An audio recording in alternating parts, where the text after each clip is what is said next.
Well, good morning, everybody. It's not a Forage Friday. It's a terrific Thursday. But we're going to talk about some stuff today anyway, live. So this is Jeff Jackson, the Forage Fan Addict, and we're going to talk today about alfalfa allelopathy or autotoxicity. This gets covered quite a little bit every year, but we still have a lot of questions, so we're going to review that one more time.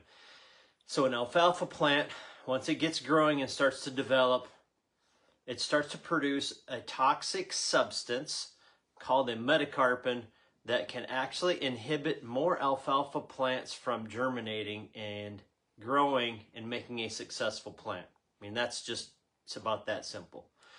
If you were to plant an alfalfa stand today, it would take about 12 months for it to build up enough autotoxicity compound to really damage the next, if you tried to intercede into it, to really do much damage at all to that next growth that you try. It takes about that long to really get much allelopathic effect or metacarpins in the soil. It's going to depend on many factors as well. Part of it's soil type, rain, what kind of tillage was out there before. There's many things. We'll talk about that a little bit more. But generally, we're talking about an old stand that's dead, that's very thin. So let's start there. An old stand that's very thin. And we want to terminate that stand and replant alfalfa in that field as soon as possible. Studies have been done. You can terminate that stand, and within a few weeks, you can go plant back into where that was and have seeds germinate. Okay? So let's be clear. Germination and a full productive lifetime out of that plant are two very, very different things. We can get things to germinate. We can get plants to live, but they won't be productive. So there were some studies done at North Dakota State University about the year 2000 where they did an alfalfa stand that was out there. They killed it and did some tillage in the fall.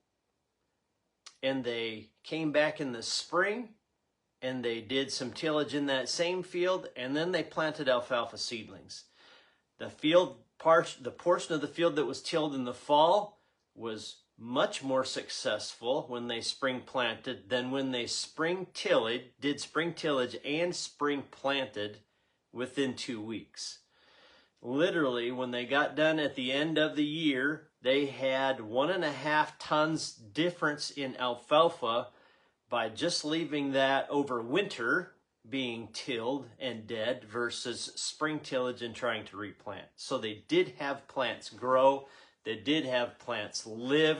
They produced about 4 tons of material in that research setting, but 1.2 tons difference.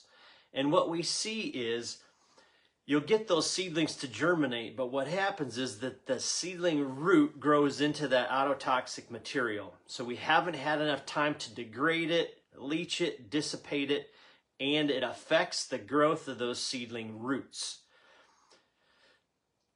When we affect the root development, we affect a lot of stuff. Think about that. We affect how well it can get nutrients, how well it can get water, and literally just how well it can grow, be productive, store carbohydrates from making it through sunlight. So every time we have something that happens that impacts the root system, we impact that alfalfa plant for the life of the stand. They never truly recover. So you need to remember this. If you're in a hurry to go from one alfalfa crop and get another field started right on top of that as soon as you can, we really recommend a minimum of 12 months. And actually some soil types or places we would recommend 2 cropping seasons in between so you've got more time. And here's a few factors. First thing is going to be soil type. So that compare and contrast how a sandy soil holds on to stuff versus a clay soil. So sandy soil is very coarse. Things leach quickly, they can be released quickly. Clay soil, very tight, can seal over.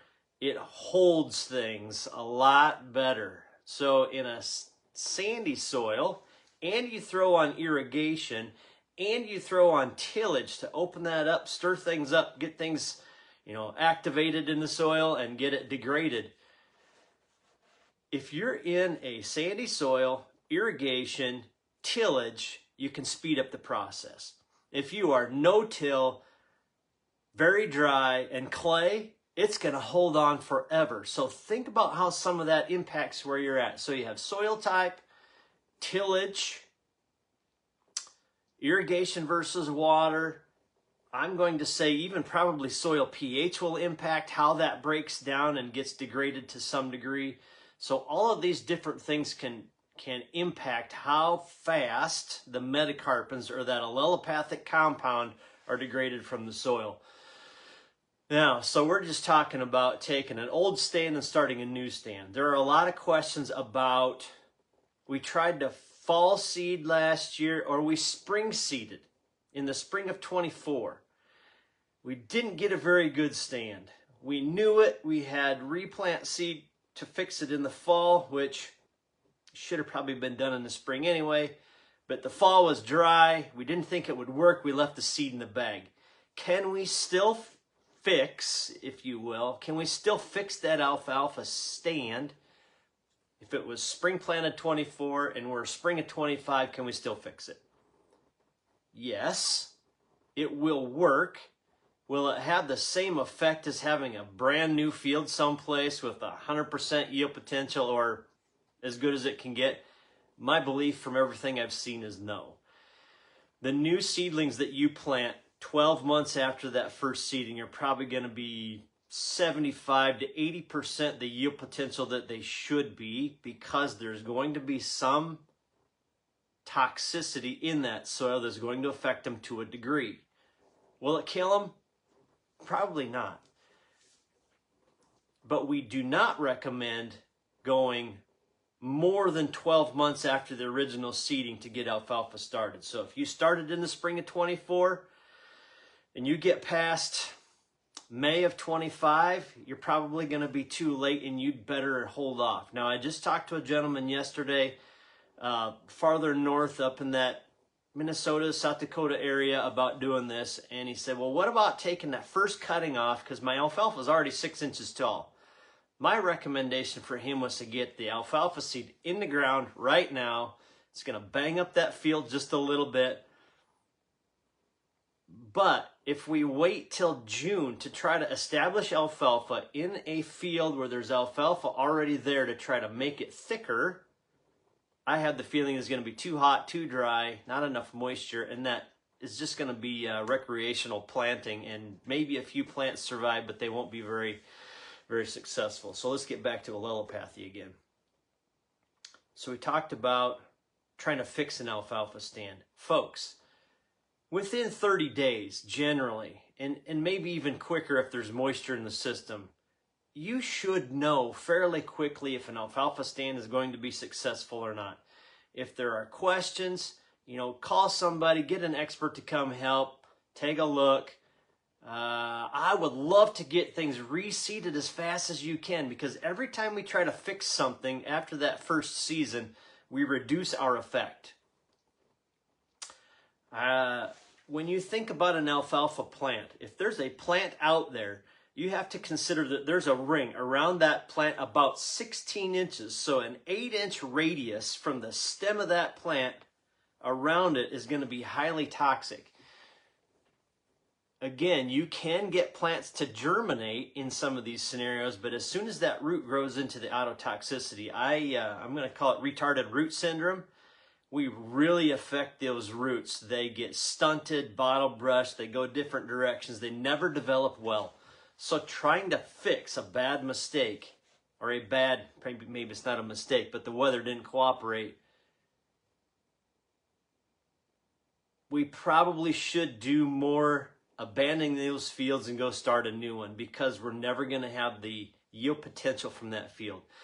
If you were told that you were going to plant a corn or soybean crop and it was only going to be 70% effective, how many people would go tear it up and start over? I mean, think of that. We always think of alfalfa as a crop that, it'll take care of itself. It's just kind of a scavenger. It'll be fine. We don't fertilize well. We take risks on seeding. We try to skimp on seed rate at times. And then we expect it to be just this amazing alfalfa crop when we've already dinged it up front. So Would you do that to your corn or soybean crop? We're talking about an alfalfa field that can produce more gross revenue than nearly any other crop that most of you are growing, and we try to cut corners and say, oh, it'll be fine. Would you ever do that to corn or soybeans? Just ask yourself that question. So, allelopathy and alfalfa. Yes, you can replant. We recommend a minimum of 12 months. Most of the people I talk to, I try to get them to do 2 cropping seasons so that when we do get there, we know that it's gone. We can maximize our yield potential for the variety and the environment that it's in instead of setting it back 20% right out of the gate. Just makes no sense to me.